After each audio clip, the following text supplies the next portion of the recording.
Major Nadeem Abbas भट्टी शहीद और उनके साथियों को पूरा पाकिस्तान सलाम पेश करता है और फ़ख्र करता है। और चाहे हालात कैसे भी हों, आप लोग अपनी क़ुरबानियाँ देने से रायगा नहीं जाते। आप लोग हमारे लिए अपनी जानों का नजराना पेश करते हैं। तो ये कौम कभी भी ये जो आपका एहसान है हमारे जानों और माल के तहफ़्फ़ुज़ के लिए, वो नहीं उतार सकती।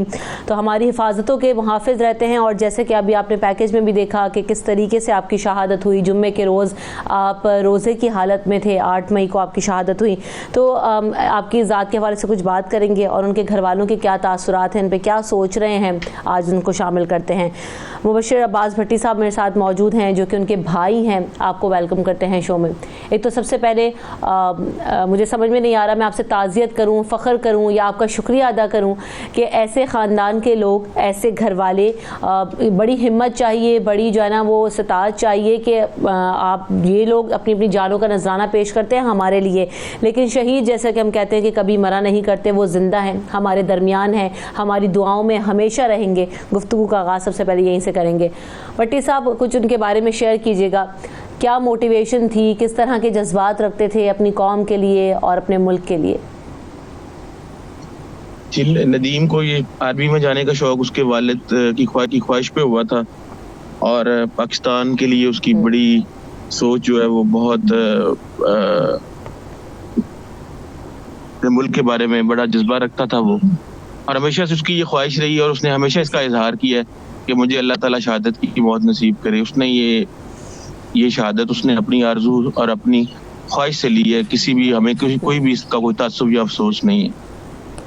उसके जल्दी जाने का हमें दुख जरूर है, लेकिन अल्लाह ताला की ज़ात ने उसको जो रुतबा दिया है हमारे लिए, वो बड़ा एजाज का बाइस है। और अल्लाह ताला की ज़ात का मैं शुक्र अदा करता हूँ कि उसने मुझे उसका भाई बनाया है। बिल्कुल। और जिस वो मुबारक दिन में गए हैं, रोज़े की हालत में गए हैं, रोज़ा रखा हुआ था और अपने फ़राइज़ सरहदों पर अंजाम दे रहे थे, क्या कहेंगे, कितना फ़ख्र होता है अपने भाई पर? और फिर उनके बच्चों के हवाले से, उनकी फैमिली के हवाले से भी बताइएगा। जी, मेरी नदीम के सीओ साहब से भी बात हुई तो उन्होंने मुझे बताया कि चूँकि सीओ साहब भी रोज़े से थे तो नदीम ने खुद इस ख्वाहिश का इज़हार किया कि आप आराम करें ऑफिस में, तो मैं जो है वो खुद पेट्रोलिंग पे जाऊंगा, ताकि कोई इन्फॉर्मेशन थी उनको हाइड आउट्स की, टेररिस्ट के हाइड आउट्स की, तो वो खुद जाती तौर पे जो है वो उसकी अपनी ख्वाहिश से वो गया था उस मिशन पे, उस पेट्रोलिंग पे। और आगे जो है वो ये हादसा हुआ। फिर जी, उनकी फैमिली के हवाले से बताइएगा, कितने बच्चे हैं? क्योंकि हमने एक बच्चे का भी वो शॉर्ट सुना, देखा। हाँ जी, नदीम के 2 बेटे और 1 बेटी है। बड़ा बेटा 7 साल का है और छोटा बेटा 5 साल का है, और बेटी जो है वो भी 1.5 साल की है। क्या तासुरात हैं बच्चों के? जानते हैं वो कि अब उनके बाबा उनके दरमियान नहीं रहे, और फिर कब बात हुआ करती थी? आखिरी दफ़ा कब बात हुई आप लोगों की, उनके अपने फैमिली मेम्बर्स की? नदीम हमारे पास रमज़ान से 2 दिन पहले आखिरी दफ़ा आया था और मैं भी लाहौर था, तो हम दोनों भाई इकट्ठे काफ़ी देर बैठे रहे और बातें करते रहे। तो उसमें भी जो है वो मुझे तो उस वक्त तो नहीं पता था कोई ऐसा होगा, लेकिन जाते हुए मुझे वो ये कह के गया था कि भाई अगर खुदा ना खास्ता मुझे कुछ हुआ तो आपने मेरे बच्चों का ख्याल रखना है। ये अल्फाज वो मुझे आखिरी दफ़ा जाते हुए कह के गया था। दुरुस्त। बच्चे पढ़ते वगैरह हैं, बच्चों को बताया गया है, बच्चों के क्या तासुरात हैं? जी, बच्चों को नदीम के बेटे को पता है, उसकी रोज वो उसकी कब्र पे भी जाता है और उन्हें पता है, और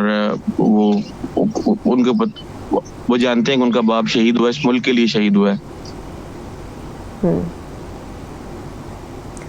अच्छा, मेजर नदीम अब्बास जो है वो बड़े सियासी घराने से आप सबका ताल्लुक़ है, लेकिन फ़ौज में जाना ही क्यों शौक़ था? और जैसे कि आपने बताया कि वालिद से इंस्पायर भी थे, कोई और ख़ास वजह? नदीम की schooling garrison boys high school में हुई थी। चूँकि वो ये आर्मी बैकग्राउंड के स्कूल्स हैं, तो फिर वो इस हवाले से भी उसको शुरू से फिर आर्मी के साथ उसकी जो कि इन्वॉल्वमेंट रही थी, इसलिए फिर मेरा ख्याल ये भी एक मोटिवेशन उसको लाजमी होगी। और उसके वालिद की भी ख्वाहिश थी कि उसका बेटा अपने मुल्क को सर्व करे। اور ندیم نے ہمارے والد اپنی زندگی میں تو نہیں دیکھ سکے، لیکن اس نے اپنے والد کی اس خواہش کو پورا ضرور کیا ہے۔ تو میجر ندیم کی کیا خواہش تھی کہ کیا ان کے جو بیٹے ہیں وہ بھی آرمی میں جائیں، فوج میں جائیں، یا ان کے لیے کیا فیوچر پلانز انہوں نے رکھے ہوئے تھے، کیا سوچتے تھے ان کے لیے؟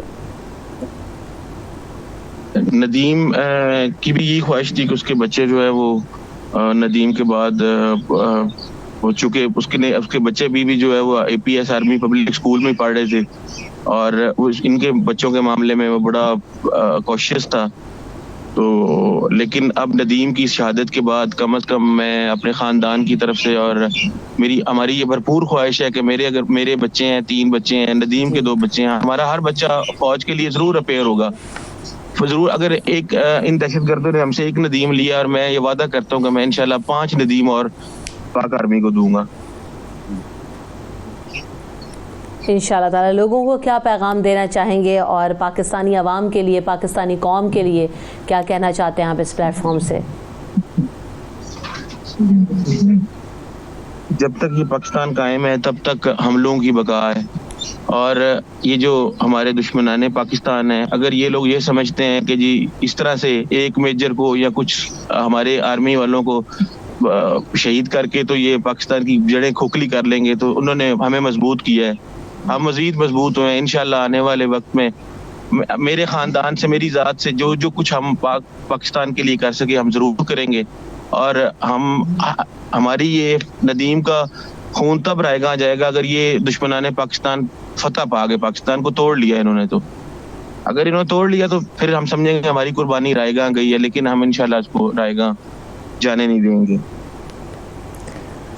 بالکل، اور مبشر صاحب یہ خون کبھی رائے گا جا بھی نہیں سکتا، کیونکہ اس میں جتنی پاکیزگی ہے، اس میں جتنی جو ہے نا وہ خلوص ہے، اس میں جتنی اپنی قوم اور وطن کے لیے اور اللہ تعالیٰ کی محبت ہے، خون کبھی رائے گا نہیں جا سکتا۔ ہم سب آپ کے بھائی پر فخر کرتے ہیں اور آپ کے خاندان پر فخر کرتے ہیں۔ آپ نے ہمیں وقت دیا، آپ کا بہت شکریہ۔